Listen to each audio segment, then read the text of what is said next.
Olá! Como nós vamos visitar alguns mitos daqui do território brasileiro, é importante nós refletirmos sobre a descoberta do Brasil.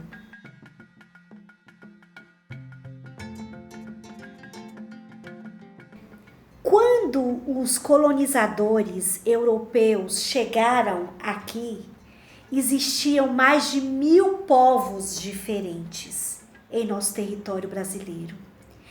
E por conta da escravidão, das doenças e das guerras, muitos e muitos desses povos foram extintos. Não existe nenhum documento escrito e nenhuma data certa que registre a passagem, desses povos aqui no nosso território brasileiro. Mas o autor ilustre Cacá Verá, ele afirma em seu livro A Terra dos Mil Povos que, por meio das pinturas das cavernas, das montanhas, das pedras, por conta das ossadas humanas encontradas, das pontas das flechas lançadas e dos restos de fogueiras, foi comprovado que há mais de 10.000 anos existiu outros povos aqui no Brasil. Cacá Verá afirma também que os portugueses chamaram os povos indígenas de índios porque eles pensavam que estavam chegando nas Índias. E daí, quando eles chegaram aqui, eles colocaram o nome dos povos originários, eles começaram a chamá-los de índios. Mas os povos que aqui habitavam não se tratavam assim. Eles não se chamavam assim, por esse nome índio. Eles tinham, inclusive, apelidos e xingamentos que uma tribo chamava a outra tribo. Mas esse nome índio foi dado pelos portugueses por conta disso. O autor afirma também que as tribos tupis influenciavam muito mais do que eram influenciadas. Um exemplo disso é que desde a formação do Brasil até hoje, a língua tupi ela é usada como um idioma universal na comunicação entre etnias de variadas tribos da Amazônia. Bem, e quando os portugueses chegaram aqui, quiseram logo organizar essa nova terra.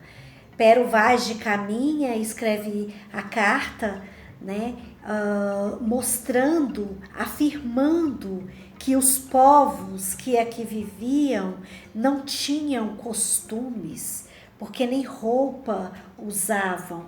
Então a gente pode imaginar que entraremos em contato com mitos dos povos que sofreram invasão.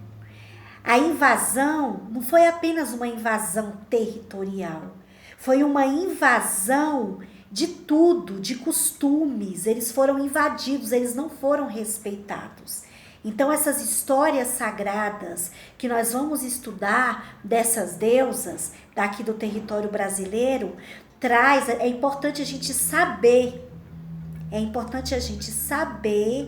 que essas histórias vêm dessa cultura que sofreu invasões das mais diversas. Imagine o que estava por trás da preocupação desses portugueses, por exemplo, quando Pero Vaz de Caminha coloca que os povos que viviam aqui não tinham regras. Que tipo de interesse havia por trás dessa boa vontade, desses anjos que quiseram chegar aqui e transformar a vida desses povos? A autora do livro Vaso Sagrado, Maria Inês do Espírito Santo, ela afirma que apesar de todas as contaminações que os povos indígenas sofreram com a chegada dos portugueses, até o início desse século, alguns grupos ainda continuavam com costumes intactos. Para os indígenas, os mitos, eles representam instrumentos de cura e são recitados em momentos especiais na vida daquela tribo, na vida daquelas pessoas. Os povos indígenas, segundo Espírito Santo, autora do livro Vaso Sagrado, eles se recusavam a trabalhar com esses conquistadores da terra. Muitos deles se recusavam a trabalhar e se recusavam a passar as suas histórias e as suas crenças.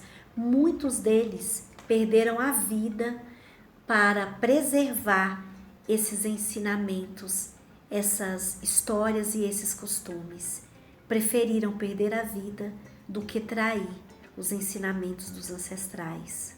No livro O Trovão e o Vento, Cacaverá afirma que o xamã, que aqui no Brasil pode ser chamado, por exemplo, também de pajé, é uma associação, uma relação com o pajé lá da tribo indígena, é alguém que acendeu em si a chama da sabedoria e utiliza essa chama da sabedoria, esse fogo, para cuidar da comunidade. O xamã também é alguém que se coloca no papel de guardar a mãe terra, guardar a mãe natureza. Por que eu estou falando, trazendo esse conceito de Cacaverá sobre o xamã? Porque o xamã, dentro de uma tribo, o pajé, é aquele que conta essas histórias, é aquele que tem a vocação de lidar com essas histórias ancestrais, com esses ensinamentos. Então ele é preparado. Para contar histórias é preciso ter vocação. Muitos que contam histórias em tribos, eles são escolhidos para tal função. Então, para a gente prestar atenção o quanto que é importante ouvirmos e entrarmos em contato com essas histórias. E o pajé ou o xamã é essa pessoa escolhida que tem essa chama da sabedoria acesa e multiplica essa sabedoria com a comunidade. Então, que nós possamos entrar em contato com esses mitos das deusas indígenas daqui do Brasil que estudaremos, com o coração aberto, recebendo dessa ancestralidade essas histórias tão curadoras. Até a nossa próxima videoaula.